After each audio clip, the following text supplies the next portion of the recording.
Puji Tuhan, Shalom Bapak Ibu Saudara. Kembali lagi kita bertemu di Mesbah Doa. Saya percaya malam hari ini Roh Kudus akan menjamah setiap kita. Sebelum kita mulai Mesbah Doa ini, mari kita berdoa bersama-sama. Terima kasih Roh Kudus, satu hal yang kami rindu, yaitu pribadi-Mu.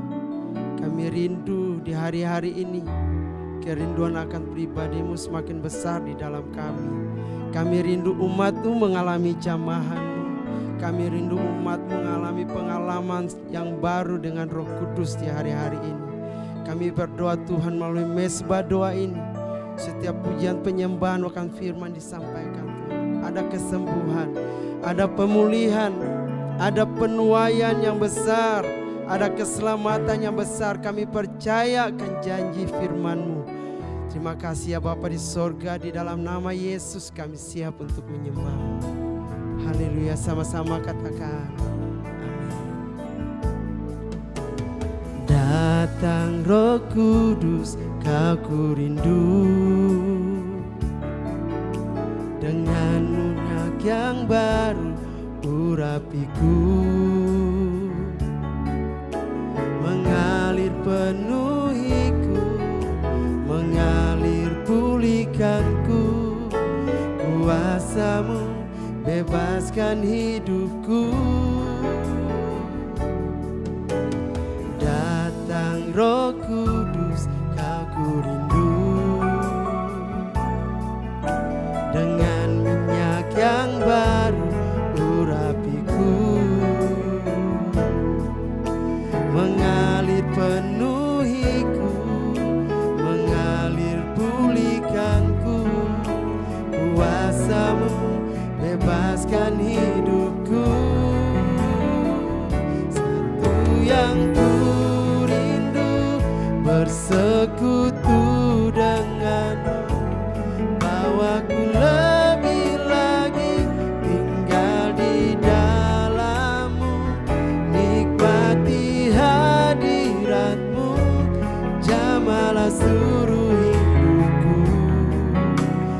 Kuasa-Mu mengubah hidupku. Datang Roh Kudus, datang Roh Kudus, Kau rindu, dengan minyak yang baru urapiku, mengalir penuhiku, mengalir pulihkanku. Kuasa-Mu bebaskan hidupku. Satu yang ku rindu, bersekutu denganmu, bawaku lebih lagi tinggal di dalam-Mu, nikmati hadirat-Mu, jamalah seluruh hidupku. Kuasa-Mu mengubah hidupku. Satu yang ku rindu, bersekutu denganmu, bawaku lebih lagi tinggal di dalam-Mu, nikmati hadirat-Mu, jamalah seluruh hidupku. Kuasa-Mu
kuasamu bebaskan hidupku.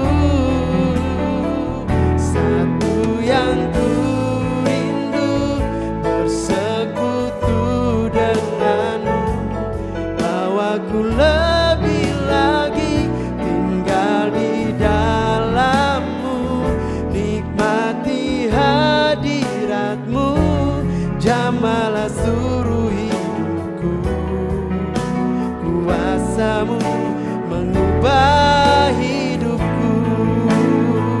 Satu yang ku rindu bersekutu denganmu, bawaku lebih lagi tinggal di dalammu, nikmati hadiratmu, jamalah seluruh hidupku. Kuasamu mengubah hidupku. Satu yang ku rindu bersekutu denganmu, bawaku lebih lagi tinggal di dalammu, nikmati hadiratmu, jamalah seluruh hidupku. Kuasamu mengubah hidupku. Kuasamu mengubah hidupku. Kuasamu mengubah hidupku.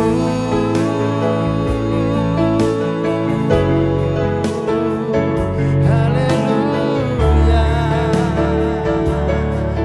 Mari sembah Tuhan. Oh, inaya dalam masano. Kuasamu mengubah hidup kami.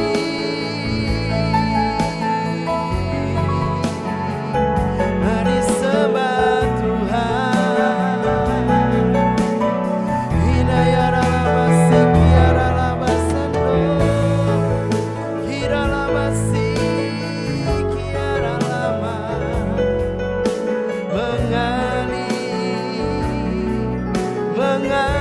mengalir urapanmu.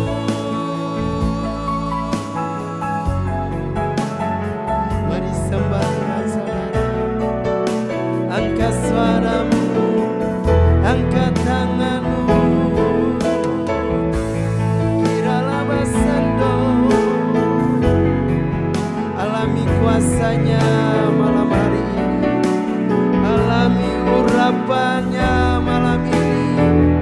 Inayara basane. Oh, amin ya Roh Kudus, ya Tuhan.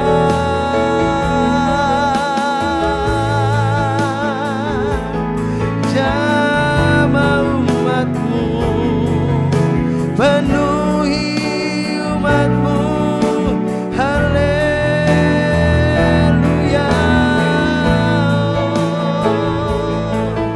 Inayara masando. Biar suasana surga terjadi atas umatmu, di rumah-rumah dimanapun umatmu berada. Suasana surga terjadi. Apa yang ada di surga terjadi atas umatmu. Kami percaya kuasamu nyata malam hari ini. Kami percaya Engkau hadir menjumpai umatmu. Terima kasih ya Tuhan. Kami yakin ya Tuhan. Haleluya. Yakin Kau hadir di sini. Ku rasakan kuasa yang tak terbatas. Ku yakin Kau nyata di sini. Kemenangan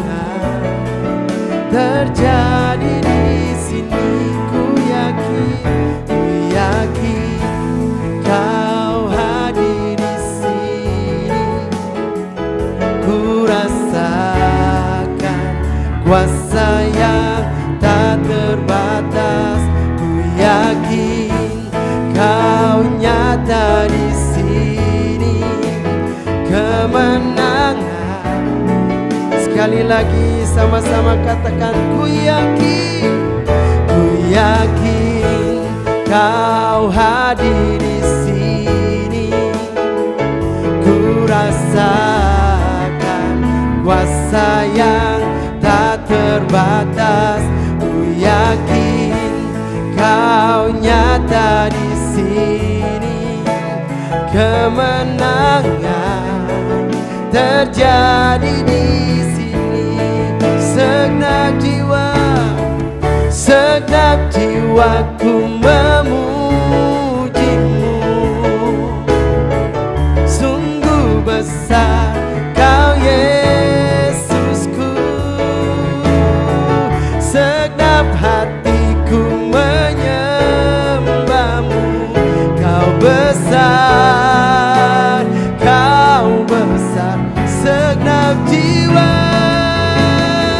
Segenap jiwaku memujimu, yes. Sungguh besar Kau Yesusku, amin. Segenap hatiku menyembahmu.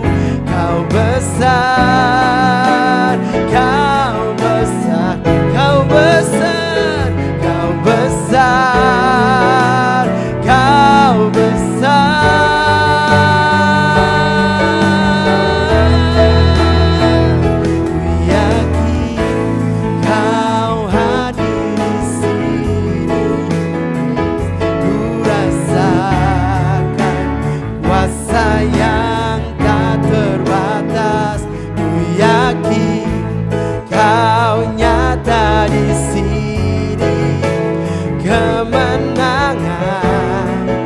Saudara saja yang katakan, ku yakin, yes.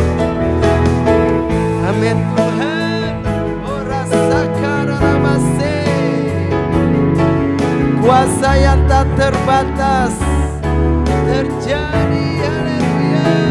Ku yakin Kau nyata di sini, kemenangan. Sekali lagi katakan, ku yakin Kau hadir di sini. Ku rasakan kuasa yang tak terbatas. Ku yakin Kau nyata di sini, kemenangan terjadi di sini. Kesembuhan terjadi di sini. Kelepasan terjadi di sini.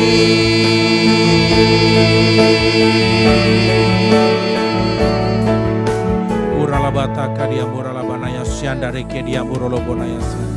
Ia raka dia muralabanaya syandare ke dia murolobotaka ralabanaya. Sini di dia muroko dia murolobonaya musyamba raka dia. Eke dia muralabanaya syandare ke dia muralabataka ralabanaya.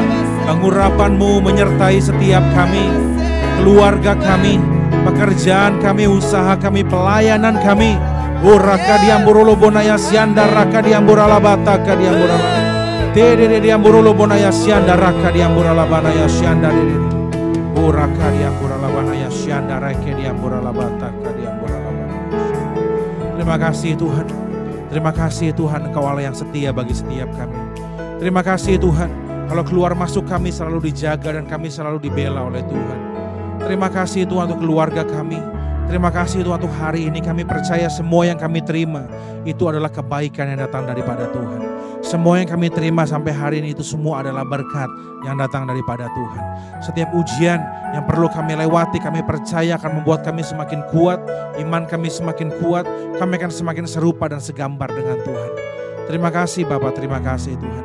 Bapak, hari ini hamba-Mu berdoa, biarlah Engkau sendiri yang berbicara kepada setiap kami, pakai lidah bibir hamba-Mu Tuhan, untuk boleh berbicara, mengajar setiap kami yang mendengar pada malam hari ini.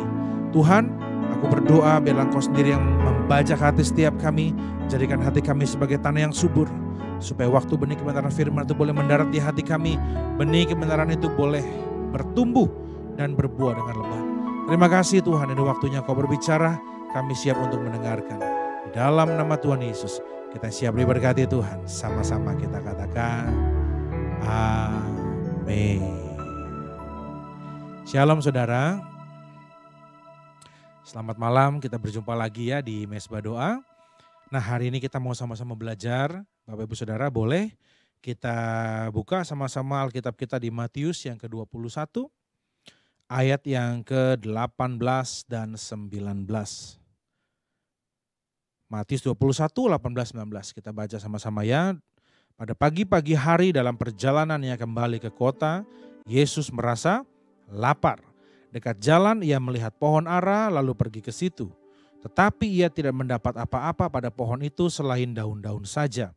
Katanya kepada pohon itu, engkau tidak akan berbuah lagi selama-lamanya. Dan seketika itu juga keringlah pohon ara itu. Nah, Bapak Ibu, biasanya dari ayat ini kita bisa mempelajari yang pertama adalah ada kuasa dalam perkataan. Hati-hati kalau menggunakan mulut kita karena mulut kita berkuasa. Betul. Tapi saya merenungkan dari sisi yang lain dan saya mendapat bahwa bukan hanya dari Yesus tetapi dari pohon ara pun kita bisa belajar. Pohon ara ini adalah pohon ara yang mati, menurut saya dia mati sebelum waktunya. Dia mati secara prematur. Kita harus belajar supaya Bapak Ibu kita semua, hidup kita, pelayanan kita, pekerjaan kita, usaha kita pun tidak mati secara prematur. Nah, sekarang sama-sama kita pelajari apa sih penyebab pohon ara ini mati. Dikatakan pada pagi hari Yesus kembali ke kota. Yesus memang dari mana? Sebelumnya Yesus ada di Yerusalem ya, yang kita tahu Yesus sedang melakukan pelayanan ekstra, yakni membalikan beberapa meja penjual di Bait Allah. Setelah itu dikatakan Yesus pergi keluar kota. Nah, kalau zaman dulu keluar kota tuh sebenarnya karena masih pakai kaki saudara ya. Jadi keluar kotanya tuh dekat, mungkin kayak cuman dari Tangerang Selatan ke Tangerang, itu udah keluar kota juga namanya ya. Nah, mungkin kalau di masa Bapak Ibu sekarang, kita kemarin habis long weekend ya.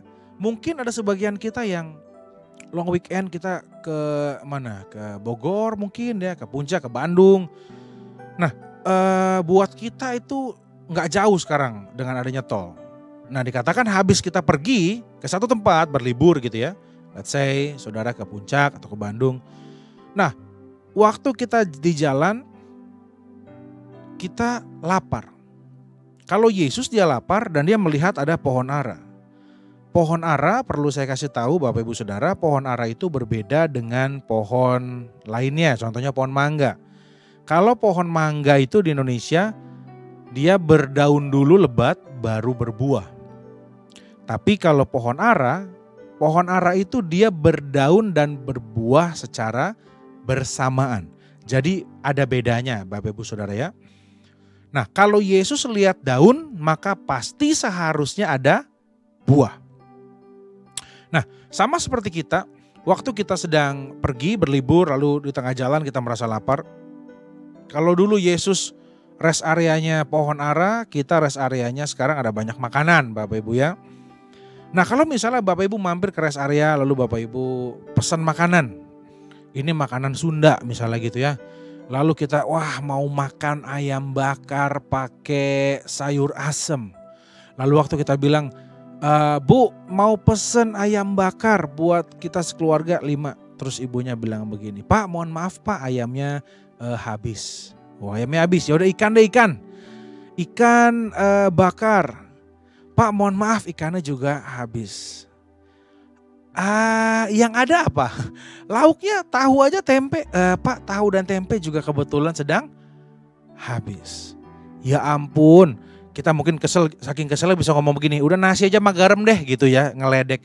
Si ibu balas lagi, Pak mohon maaf nasi dan garam pun habis ya. Nah, ini yang coba saudara kalau ada di posisi itu, kira-kira bagaimana perasaan saudara? Saya mau tanya, jawab jujur ya. Perasaan kita gimana? Itu yang dihadapi oleh Yesus. Yesus sedang lapar, dia melihat satu pohon berdaun. Kalau pohon ara sekali lagi dia berdaun dan berbuah secara bersama. Tetapi dia tidak ada buahnya. Sama seperti kita ke rest area, kamu buka tapi nggak ada yang dijual. Kalau memang nggak ada yang dijual, ngapain kamu buka? So, kenapa Yesus mengutuk pohon ara sehingga mati? Pohon ara mati karena Yesus sebagai pencipta. Dia tahu pohon ara itu bisa berbuah, harusnya. Tapi dia gagal berbuah. Sehingga tidak ada alasan bagi Yesus atas pohon itu untuk tetap hidup. Nah, apa hubungannya dengan Bapak Ibu Saudara dan saya? Kalau pohon ara dibuat dengan tujuan, apalagi kita. Ya, gimana kalau Tuhan anggap kita seperti pohon ara? Tuhan tidak mendapati tujuan dari kita diciptakan. Bapak Ibu Saudara, dengan bangga saya mau katakan bahwa kita bukan pajangan di gereja. Kita bukan hanya untuk menuhin gereja tiap minggu. Pak, bukannya bersyukur Pak kita ke gereja, bagus, puji Tuhan. Tuhan senang kita sama-sama ke gereja. Tapi Tuhan punya harapan yang jauh lebih besar dari sekedar kita datang ke gereja. Yakni saudara dan saya harus menemukan yang namanya panggilan. Supaya bisa memproduksi apa yang Tuhan harapkan. Jadi supaya kita gak mati secara prematur, kita harus memproduksi, menghasilkan sesuatu yang Tuhan harapkan melalui hidup kita. Nah, kita sama-sama pelajari ya, gimana caranya sekarang supaya kita nggak mati secara prematur. Dari pohon ara ini kita bisa belajar beberapa poin. Poin yang pertama adalah dikatakan di dekat jalan Tuhan melihat pohon ara. Nah, bicara mengenai lokasi, dekat jalan. Tuhan tuh bisa tanam ara di mana aja. Tapi Tuhan menempatkan kita di mana sekarang kita ada di Indonesia, bukan di negara lain. Artinya tempat ini sesuai buat saudara dan saya. Kita bisa ditempatin di mana aja, tapi kalau kita ada di Indonesia, artinya kita di tempat yang tepat. Yang setuju katakan amin.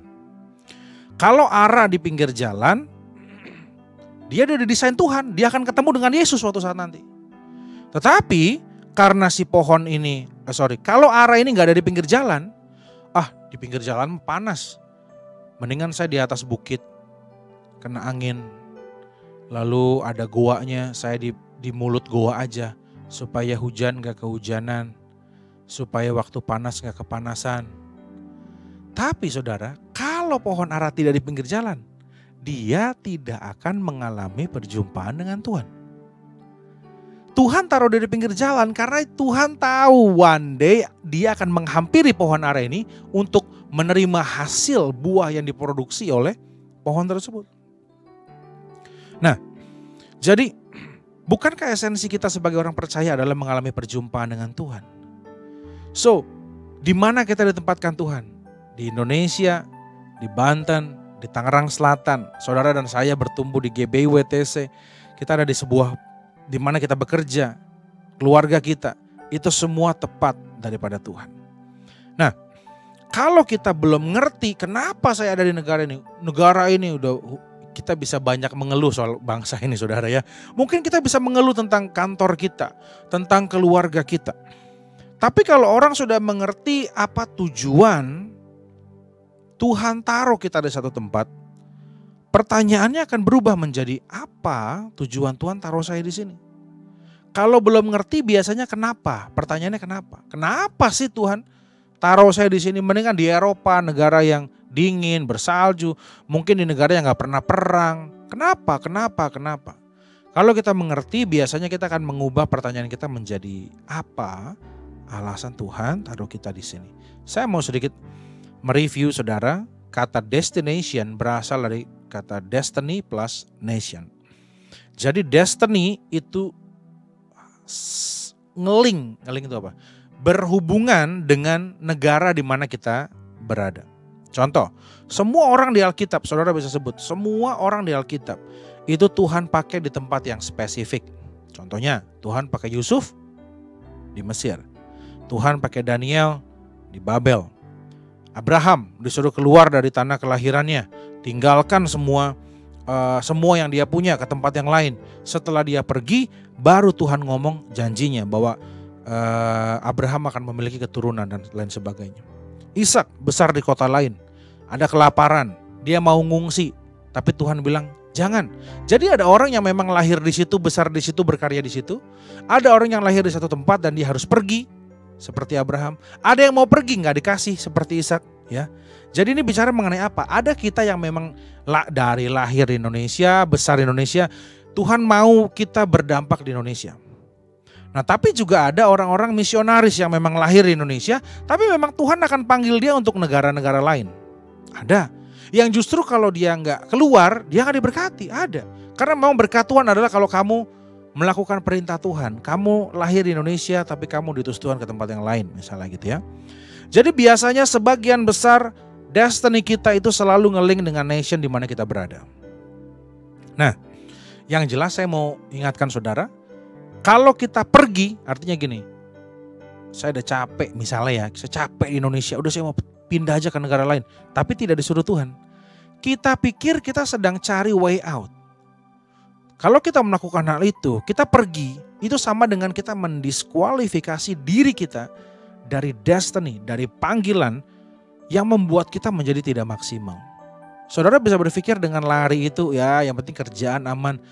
Saudara, kita ini harus menghasilkan buah yang Tuhan harapkan. Buahnya apa sih? Nanti kita akan bicara pelan-pelan ke belakang ya. Jadi esensinya bukan ke luar negeri. Esensinya bukan di mana tempat yang aman.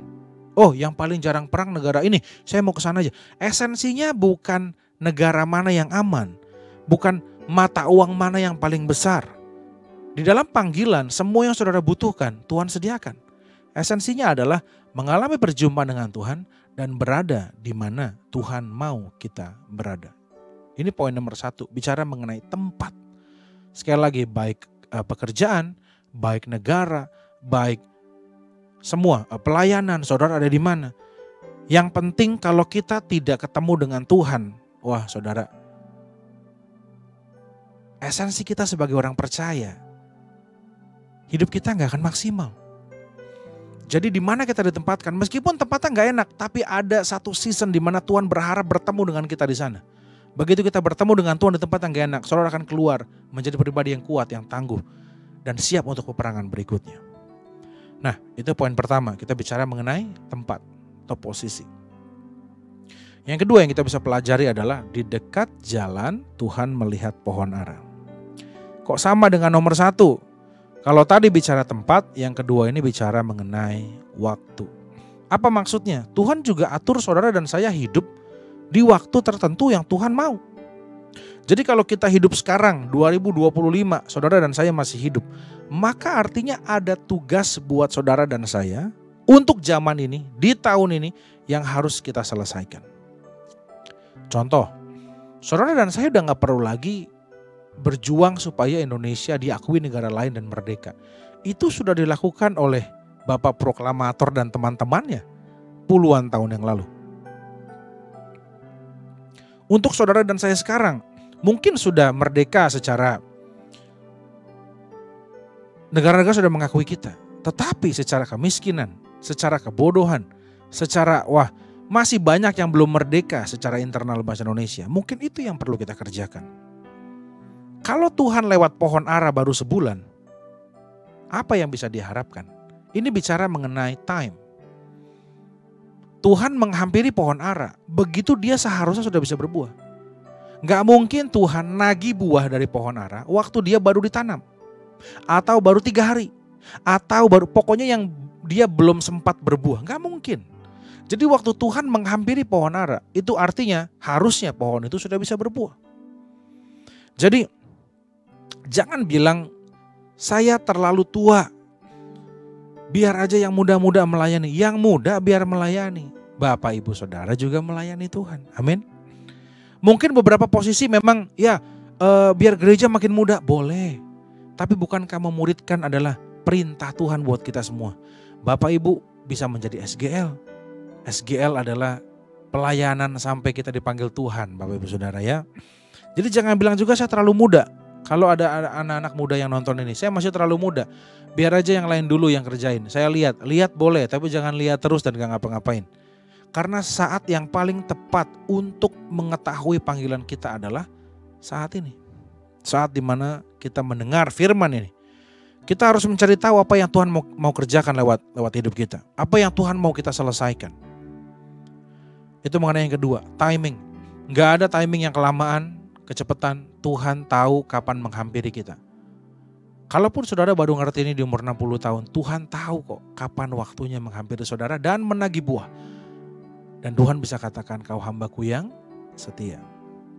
Nah, yang ketiga kita bisa pelajari. Poin yang ketiga adalah dia banyak daun tapi tidak ada buah. Artinya apa? Kelihatannya rohani tapi kosong. Kalau ngomong haleluya puji Tuhan, semua ayat dia hafal tapi tidak ada buahnya. Di gereja dahsyat, di rumah jadi batu sandungan. Di gereja luar biasa, di kantor tidak menjadi berkat. Nah, bicara mengenai buah, kita tidak boleh seperti ara, yakni berdaun tapi tidak berbuah. Buah biasanya bicara mengenai ya buah kehidupan, karakter dan lain-lain, buah pertobatan, buah jiwa-jiwa, buah roh. Tetapi ada salah satu yang saya mau tambahkan buah yang lain, apa itu? Yaitu buah asli Bapak Ibu ya. Kita akan ngomong jeruk, durian, pepaya, jambu. Karena apa? Buah pada satu pohon bukan sesuai dari apa yang kita inginkan. Pohon mangga, kalaupun kita minta keluar anggur, kira-kira keluarnya apa saudara? Pohonnya mangga, kita berharap keluarnya anggur. Keluarnya mangga. Jangan kayak orang gak punya iman lah. Pohon mangga, ayo kita tumpang tangan dalam nama Yesus keluar anggur.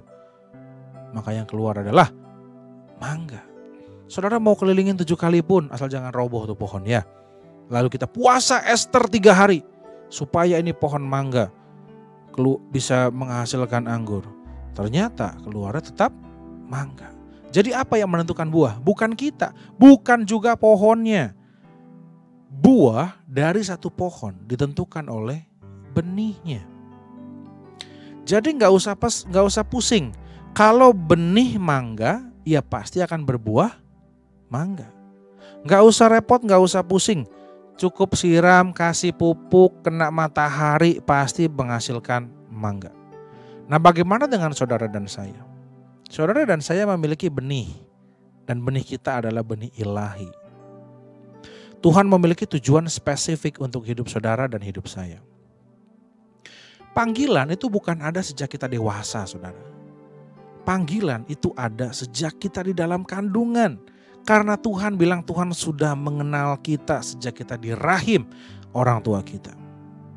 Jadi jika kita ada hari ini, artinya ada tujuan Tuhan atas hidup saudara, ada tujuan Tuhan dalam hidup saya. Karena kalau Tuhan gak punya tujuan atas hidup saudara dan saya, ya kita gak akan ada. Gak ada yang Tuhan ciptakan tanpa tujuan. Kalau saudara dan saya ada, artinya kita punya tujuan. So, jangan berpikir, udahlah gak apa-apa, saya gak usah cari-cari panggilan, saya mah siapa, saya mah apa, atau masih banyak yang lain yang lebih hebat, masih banyak yang muda-muda tuh biar dia berkreasi, biar dia melayani. Iya, dia melayani. Saudara gimana?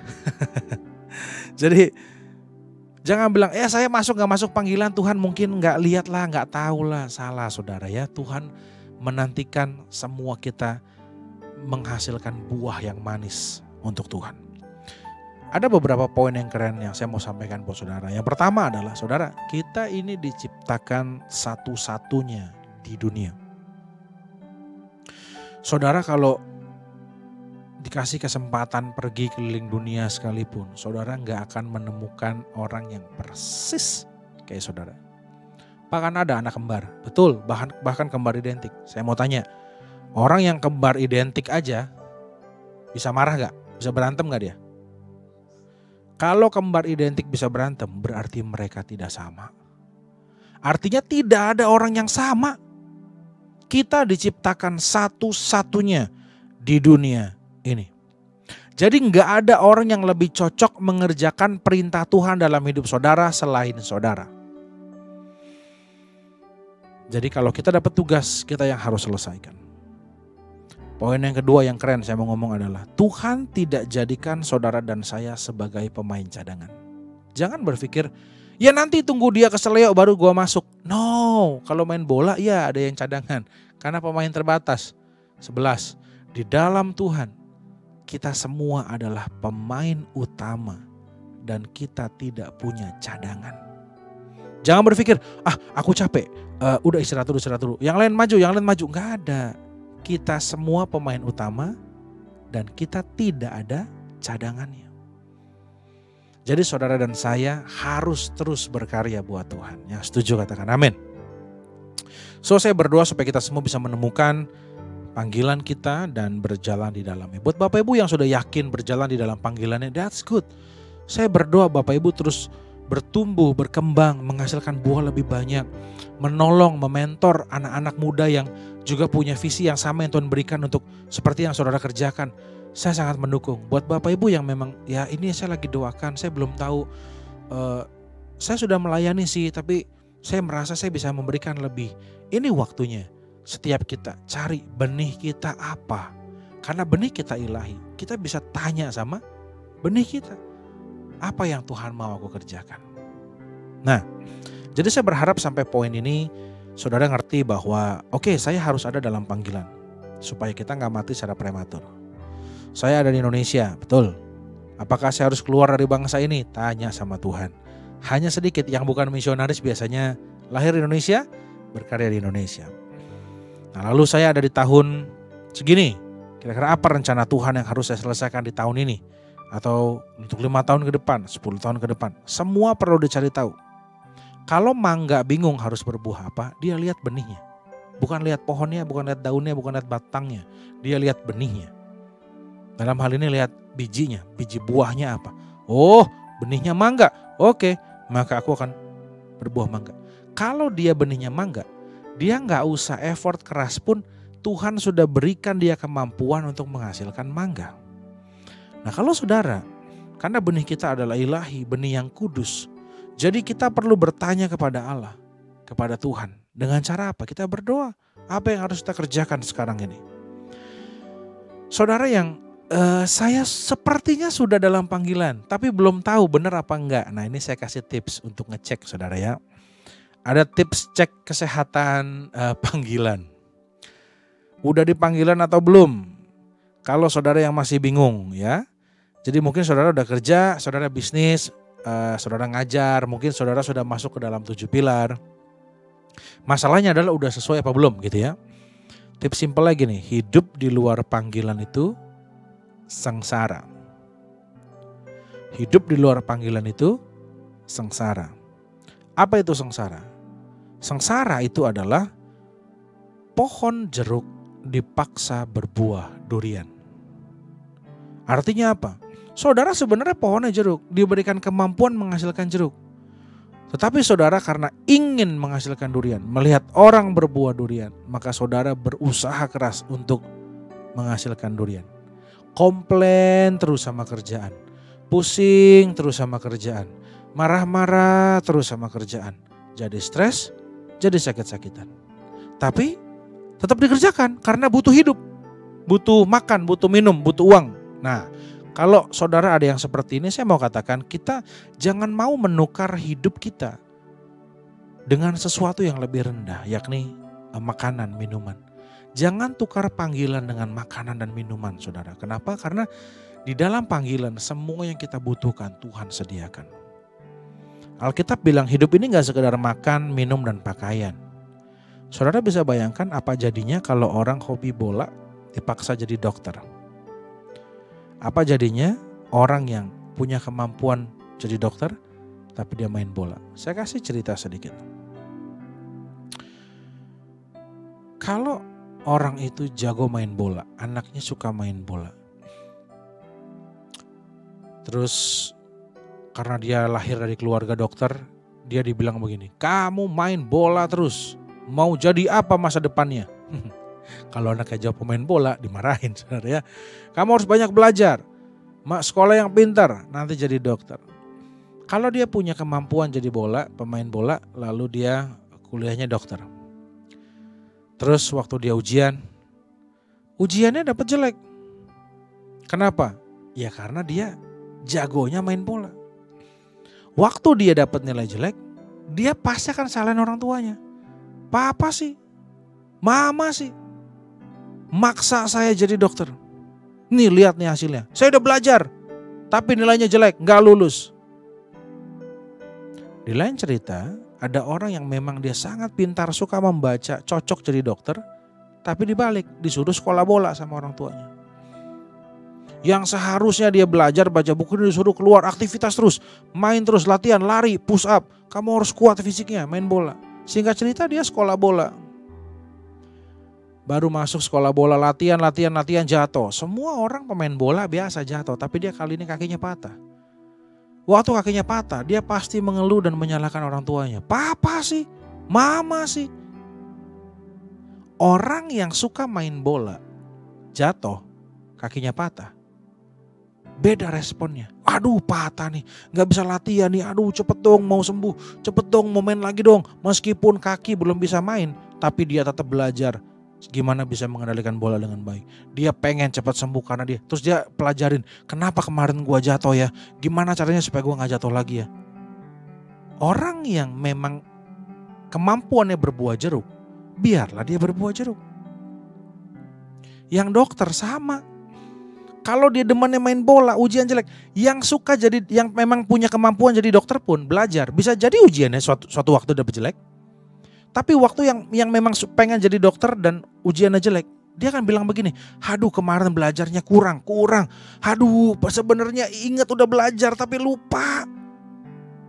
Berarti besok harus belajar lebih banyak. Otomatis gak usah disuruh.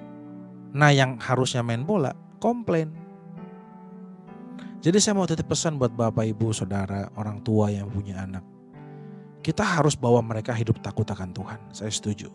Mereka harus bisa berkomunikasi dengan Tuhan. Mereka harus bisa bertanya dengan Tuhan apa masa depan mereka. Dan biarlah mereka berdiskusi dengan Tuhan, berjumpa dengan Tuhan seperti bapak ibu berjumpa dengan Tuhan. Saya mau titip pesan, jangan kita memaksakan kehendak kita sebagai orang tua untuk diinjak dan dijalani oleh anak-anak kita. Kalau mereka masih kecil tentu itu tanggung jawab kita, masih kecil. Sampai mereka dewasa itu tanggung jawab orang tua untuk mendidik mereka, kasih tahu mereka, ajar mereka. Tapi goalnya adalah supaya mereka bisa berdiskusi dengan Tuhan. So kemana dia pergi, kemana dia melangkah, izinkan Tuhan mengarahkan mereka. Seperti Tuhan mengarahkan kita. Ya Bapak Ibu, jadi kalau zaman saya dulu kecil main game itu adalah satu hal yang tabu Bapak Ibu. Boleh tapi jangan banyak-banyak, nanti jadi gak bisa sekolah, gak pintar. Tapi kalau memang Bapak Ibu pengen anak Bapak Ibu pintar, belajar, berkarir, dapat uang banyak. Saya sih cuma mau kasih tahu Bapak Ibu, sekarang gamers kalau menang lomba dapatnya gak banyak. Cuman ya kemarin ada lomba, terakhir saya lihat ya lomba Dota. Yang menang sih dapatnya gak banyak, cuma 85 miliar aja. Jadi kalau Bapak Ibu jadi dokter bisa mengalahkan sekali turnamen mereka ya boleh. Jadi maksud saya gini, saya gak bilang wah kalau gitu main aja terus, no. Lihat mereka punya kemampuan apa dari Tuhan. Selama mereka bisa menggunakan talenta mereka, membawa orang mendekat kepada Tuhan melalui profesinya. Izinkan Tuhan menggambar masa depan anak-anak kita. Bapak Ibu juga yang mungkin yang gak kurang ngerti olahraga, jangan jadi pemain bola, mau jadi apa dia masa depannya. Saya coba hitung-hitung Bapak Ibu, salah satu pemain bola yang terkenal namanya Lionel Messi. Saya rasa semua orang yang mungkin gak suka bola juga tahu nama dia gitu ya. Dia sih gajinya memang gak besar Bapak Ibu, kurang lebih cuma 60.000 rupiah loh. Tapi per detik. Jadi dia kalau ngedipin mata, lakban tuh ya 60.000. Dia tidur malam pagi iPhone baru dapat Bapak Ibu ya. Dan ini baru gaji dia di bola, belum endorsement, belum yang lain-lain yang setahun bisa 50 sampai 60 juta US dollar. Jadi kalau dihitung semua mungkin per detik 1 juta mungkin gitu ya. Karena apa? Bermain bola. Saya nggak ngomongin profesinya. Saya ngomongin di mana kemampuan kita.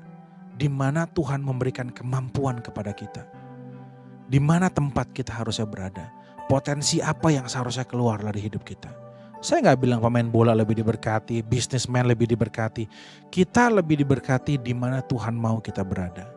Kita lebih diberkati di mana kita bersama dengan Tuhan. Saudara bisa bayangkan kalau Michelangelo dipaksa jadi petinju sama orang tuanya? Saudara bisa bayangkan kalau Muhammad Ali dipaksa menjadi pemusik oleh orang tuanya? Saudara bisa bayangkan kalau Beethoven dipaksa melukis oleh orang tuanya? Mereka bertiga tidak akan menjadi legend di bidangnya masing-masing.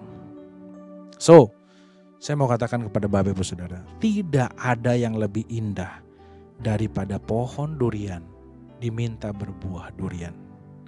Tidak ada yang lebih indah daripada memang kemampuannya.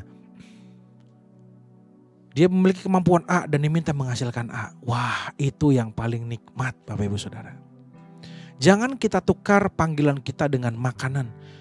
Well, saya sebenarnya berpotensi menjadi marketing. Saya kalau ngomong atau menjelaskan produk orang bisa beli, bagus.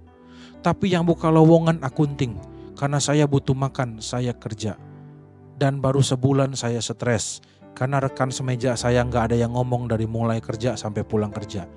Orang-orang di accounting adalah orang-orang yang teliti. Yang tidak mudah bersosialisasi. Saudara salah kolam. Tapi demi makan. Itu yang saya mau katakan. Saudara kenali dirimu. Dan izinkan Tuhan memimpin saudara. Saudara memasuki panggilan. Saudara mengerjakan dan menyelesaikannya. Sehingga buah yang kita hasilkan bisa manis di hadapan Tuhan. Amin saudara. So, kalau mau tahu kita bisa berbuah apa, tanya sama Tuhan. Panggilan itu jauh lebih besar daripada gedung gereja. Kalau saudara sudah melayani di gereja, that's good. Tapi gereja baru satu pilar. Kita masih punya banyak. Jadilah garam dan terang bukan hanya di gereja, tetapi di dunia. So, ciri-ciri kita masuk panggilan adalah kita diberi talenta di sana. Kita gak betah lihat hal tersebut berantakan. Mikirin terus gimana membuat perubahan. Dan bahkan bisa perform tanpa harus dibayar dan disuruh oleh orang lain. Langkah awal mungkin kita bingung. Saya harus ngapain ya? Saya kalaupun sudah menemukan panggilan, saya mulainya gimana ya? Saya kasih jurus paling jitu di dunia. Saudara kalau mau mulailah dengan melayani Tuhan. Kenapa harus melayani? Bapak Ibu, melayani itu adalah konsep dasar Alkitab yang dipakai oleh banyak orang-orang sukses di muka bumi. Contohnya, yang paling perusahaan raksasa deh, Apple, Samsung, ya banyak ya gadget-gadget yang ada. Visi mereka tuh bukan menjadi nomor satu yang mengalahkan yang lainnya. Gua harus nomor satu, yang lain nomor dua, nomor tiga. Mereka tuh berlomba-lomba untuk apa? Untuk melayani konsumen. Mempermudah saudara menghubungi keluarga yang ada di luar negeri. Itu goalnya mereka, buat kita, bukan buat mereka. Semakin mereka goalnya adalah melayani orang lain, mereka semakin diberkati. Sama dengan kita, kalau goal kita adalah melayani, justru mereka contek Alkitab. Konsep melayani adalah konsep yang Yesus lakukan buat saudara dan saya. Kalau fokus bunga bakung adalah memperindah hidup ini, maka Tuhan akan cukupkan kebutuhannya. Tugas kita adalah selesaikan panggilan dan Tuhan akan mencukupkan kebutuhan kita.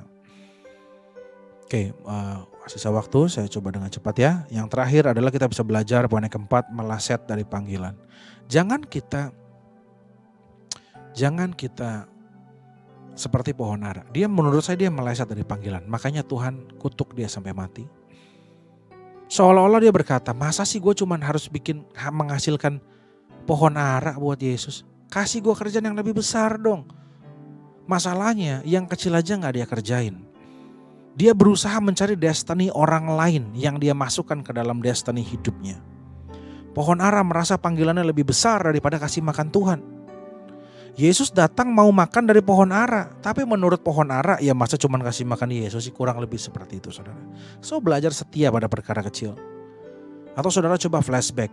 Berapa kali Tuhan menunjukkan kepada saudara hal-hal yang membawa destiny kita, tapi kita abaikan. Jadi kadang-kadang destiny itu gak perlu kita cari.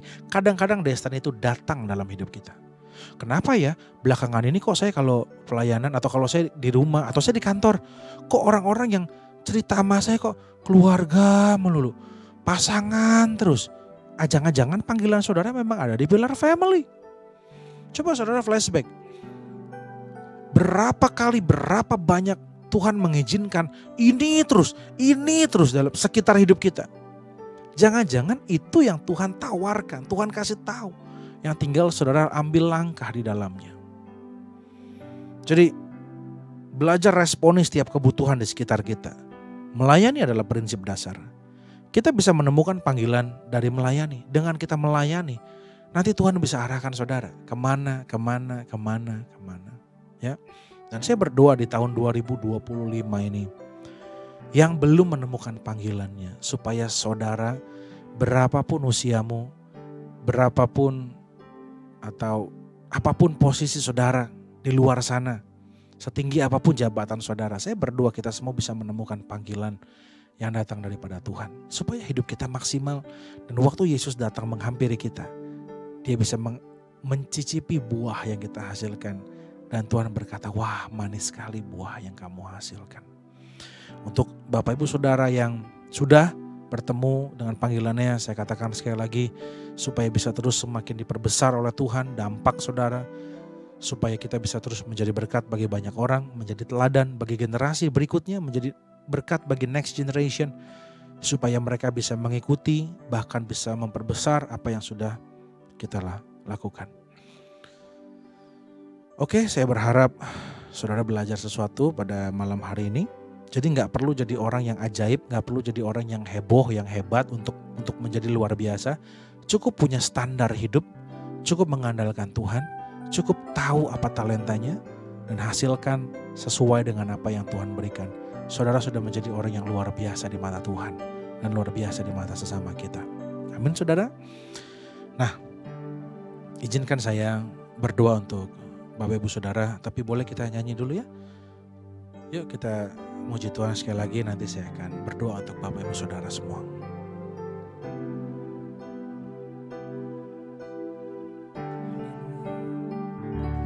Kini aku percaya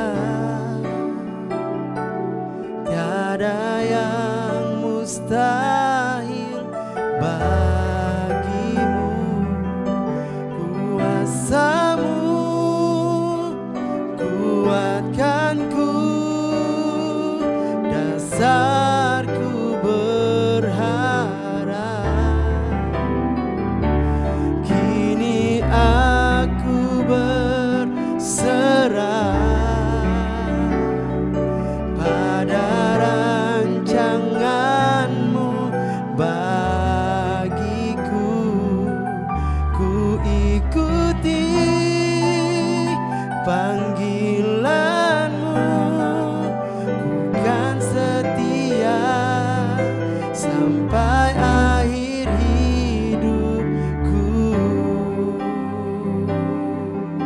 Kini aku percaya tiada yang mustahil bagimu. Kuasamu kuatkanku, dasarku berharap. Kini aku berserah pada rancanganmu bagiku. Ku ikuti panggilanmu, ku kan setia sampai akhir hidupku. Terima kasih Tuhan. Kami mau belajar mengikuti Tuhan, kami mau belajar setia seperti Tuhan telah setia kepada kami. Dan Tuhan, kami gak mau hanya menjadi pajangan Tuhan di gereja. Terima kasih Tuhan, Kau selalu mengajar kami firman demi firman, minggu demi minggu. Kami percaya Tuhan akan memperkaya kami.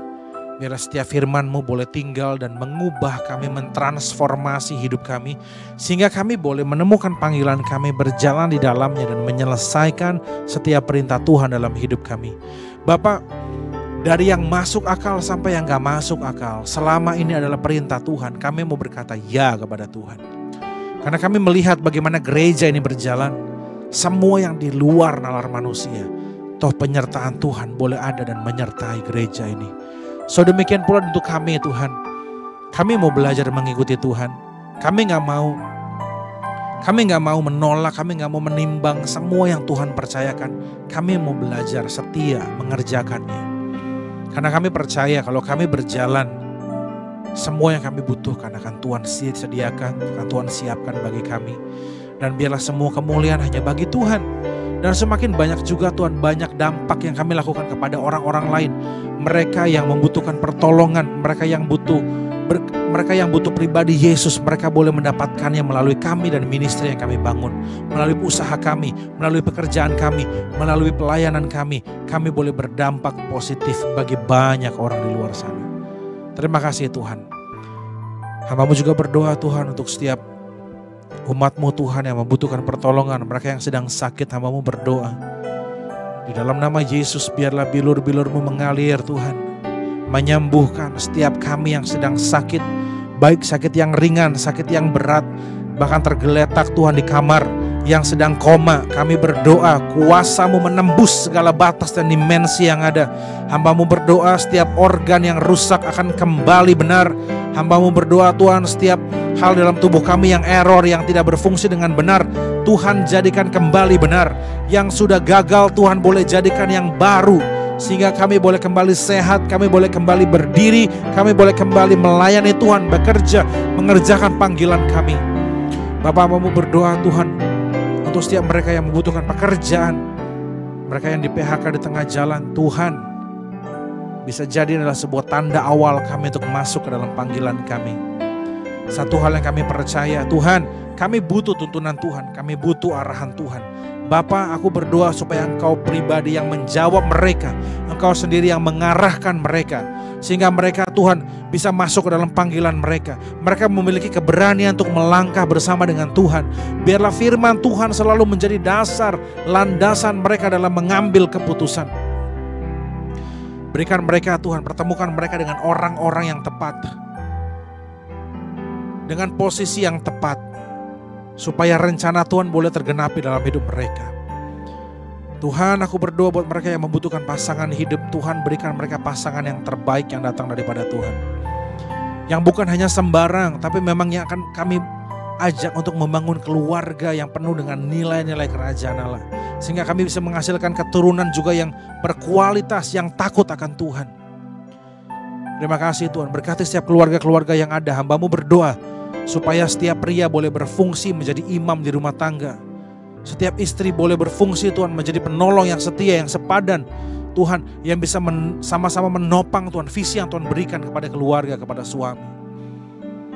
Supaya setiap orang tua bisa menjadi contoh teladan yang baik, bisa mendidik anak-anak mereka dengan baik menjadi takut akan Tuhan. Anak-anak juga Tuhan bisa mengasihi dan menghormati orang tua mereka. Keluarga kami aman, keluarga kami harmonis di tangan Tuhan. Kami berdoa Yesus, Engkau menjadi imam yang agung atas rumah tangga kami. Bapa-Mu juga berdoa Tuhan untuk mereka yang sedang ingin menjual sesuatu, baik aset mereka. Tuhan, pertemukan mereka dengan pembeli yang tepat dengan harga yang terbaik. Untuk yang juga untuk ingin membeli aset Tuhan yang baru, Hamba-Mu berdoa berikan mereka perjumpaan dengan penjual yang tepat dengan harga yang terbaik. Tuhan, Engkau yang menolong mereka. Hamba-Mu terbatas. Tuhan, Kau tahu apa yang mereka butuhkan. Biarlah Engkau hadir di tengah-tengah mereka. Engkau boleh menjadi jawaban bagi hidup mereka Tuhan. Terima kasih Bapa, terima kasih, terima kasih. Kami melepaskan berkat-Mu Tuhan. Berkati kota kami, berkati bangsa kami, supaya bangsa kami boleh menjadi negara yang maju. Kami berdoa Tuhan supaya angka kriminalitas, pengangguran boleh terus menurun. Angka bencana alam boleh terus menurun. Tetapi Tuhan, pelan namun pasti negara kami boleh bertumbuh, berkembang, bahkan menjadi negara yang maju di hadapan Tuhan. Pakai gereja, pakai kami untuk menjadi jawaban di tengah-tengah dunia ini Tuhan. Supaya gereja gak jadi momok dan pembicaraan yang negatif, tapi justru saat-saat ini gereja boleh tampil menjadi jawaban yang dibutuhkan oleh banyak orang di luar sana.